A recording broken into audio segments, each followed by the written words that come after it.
SC ST బీసీలు అనగానే ఈ దేశంలో కొంతమందికి ఉల్లుమంట. ఈ ఎస్సీ ఎస్టీ బీసీలు రిజర్వేషన్లతో దేశాన్ని దోచుకు తింటున్నారని చెప్పి వీళ్ళందరికీ కడుపుమంట. అరే ఎదవనా కొడుకులారా, ఎస్సీ ఎస్టీ బీసీలు రిజర్వేషన్తో లబ్ధి పొందింది ఎక్కడ? ఎంతమంది లబ్ధి పొందారు? సరే మీరు అంటున్నారు, ఒక్కసారి ఐఏఎస్ జాబితా దీని మొత్తం కేంద్ర రాష్ట్ర ప్రభుత్వాల పరిధిలో ఐఏఎస్ అందరి జాబితా దీని మొత్తం ఆధిపత్య కులాలు, అందులో మెజార్టీ బ్రాహ్మణులు. ఐపీఎస్లో మొత్తం జాబితా తీయండి, మొత్తం ఆధిపత్య కులాలు, అందులో మెజార్టీ బ్రాహ్మణులు. పోనీ భూముల విషయాలు ఏంటి? దేశవ్యాప్తంగా భూములు ఎవరు చేస్తున్నాయి? ఆధిపత్య కులాలు బ్రాహ్మణులు. పోనీ వ్యాపారాలు దీన్ని ఎవరు చేస్తున్నాయి? ఆధిపత్య కులాలు బ్రాహ్మణులు.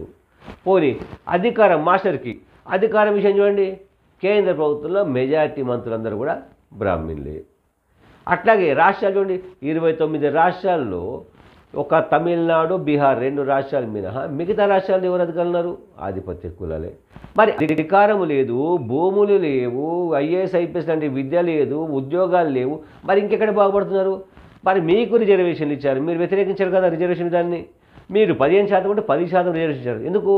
ఎస్సీ ఎస్టీ బీసీలను తొక్కేయడానికి, కుట్రలో భాగమే రిజర్వేషన్ దెబ్బతీయడానికి కేంద్ర ప్రభుత్వం పెట్టింది, అంటే మోడీ ప్రభుత్వం పెట్టింది. మరి దాన్ని వ్యతిరేకించారు, మీరు వ్యతిరేకించరు. పోనీ బాగుపడుతున్నారు ఎస్సీ ఎస్టీ బీసీలు అంటే లెక్కలు చూపరు.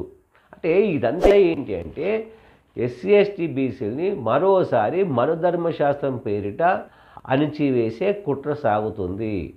ఒకప్పుడు అంటే అశోకుడి పాలన తర్వాత మనుధర్మశాస్త్రాన్ని మను అనేవాడు అమల్లోకి తెచ్చాడు. అప్పటి వరకు ఎస్సీ ఎస్టీ బీసీలే రాజుల దేశానికి.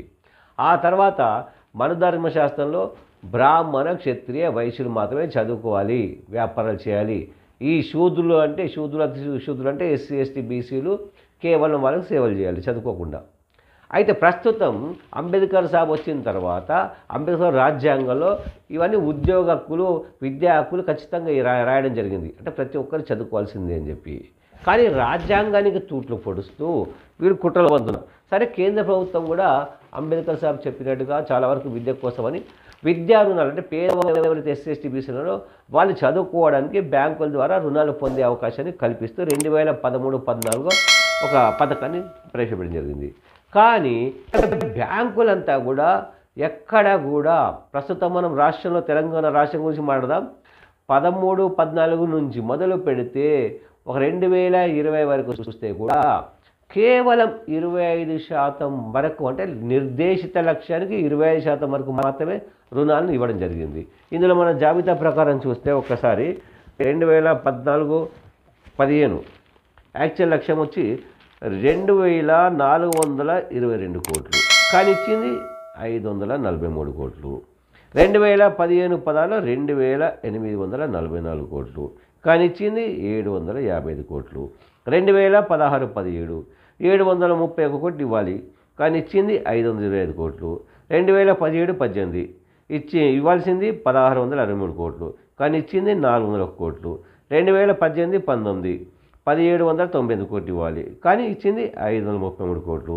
2019-20 1841 కోట్లు, కానీ ఇవ్వాల్సింది అంతా ఉంటే ఇచ్చిందంతా 977 కోట్లు. 2020-21 2165 కోట్లు, కానీ ఇచ్చింది 693 కోట్లు. ఇక 2021-22 2347 కోట్లు ఇవ్వాలి, కానీ అపూర్తి జాబితా లేదు. అసలు దీంట్లో ఎంత ఇచ్చారు? 25% కూడా లేదు. అసలు ఇవ్వాల్సిన విధానం ఏంటి అంటే యూజీసీ, ఏఐటీసీ గుర్తింపు ఉన్న విద్యా సంస్థల్లో అన్ని కోర్సులు చదివే విద్యార్థులు అర్హులే. ఉన్నత విద్యకు 10 లక్షలు ఇవ్వాలి. విదేశాల్లో విద్యా సంస్థలు ఫీజులు ఇతర అవసరాలు సరిపడా మంజూరు చేయాలి. ఎలాంటి పూచీకత్తు లేకుండా 4 లక్షల వరకు ఇవ్వచ్చు. 4 లక్షల నుంచి 7.5 లక్షల వరకు మూడో పార్టీ, అంటే థర్డ్ పార్టీ పూచీకత్తు ఉండాలి. 7.5 లక్షలకు పైబడిన రుణాలకు స్థిరాస్తి సెక్యూరిటీ అవసరం. ఇది ప్రభుత్వం సూచించింది. కానీ అక్కడ బ్యాంక్ అధికారులు ఏం చేస్తున్నారు? రుణాల మంజూరులో కొర్రీలు పెడుతున్నారు.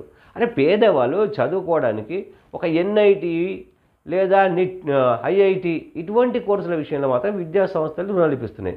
మరి పేదవాళ్ళు చాలా పేదవాళ్ళు ఉంటారు, వాళ్ళందరూ ఎట్లా చదువుకుంటారు?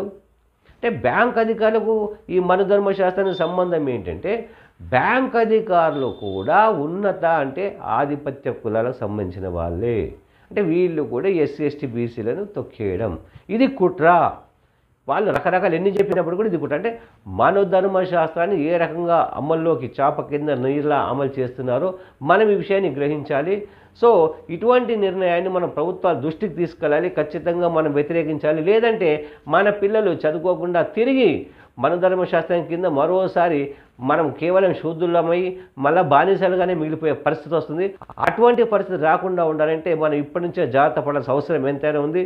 సో ఇప్పటికైనా ఈ విషయాలను తెలుసుకునైనా మీరు ఎవరైతే ఆధిపత్య కులాలు బీసీల మీద ఎస్టీ బీసీలో ఏదో బాగుపడిపోదు అనుకుంటారు కదా, అటువంటి ఎదవాళ్ళందరూ కూడా ఈ విషయాన్ని కూడా గమనించాలని చెప్పి నేను కోరుతున్నాను.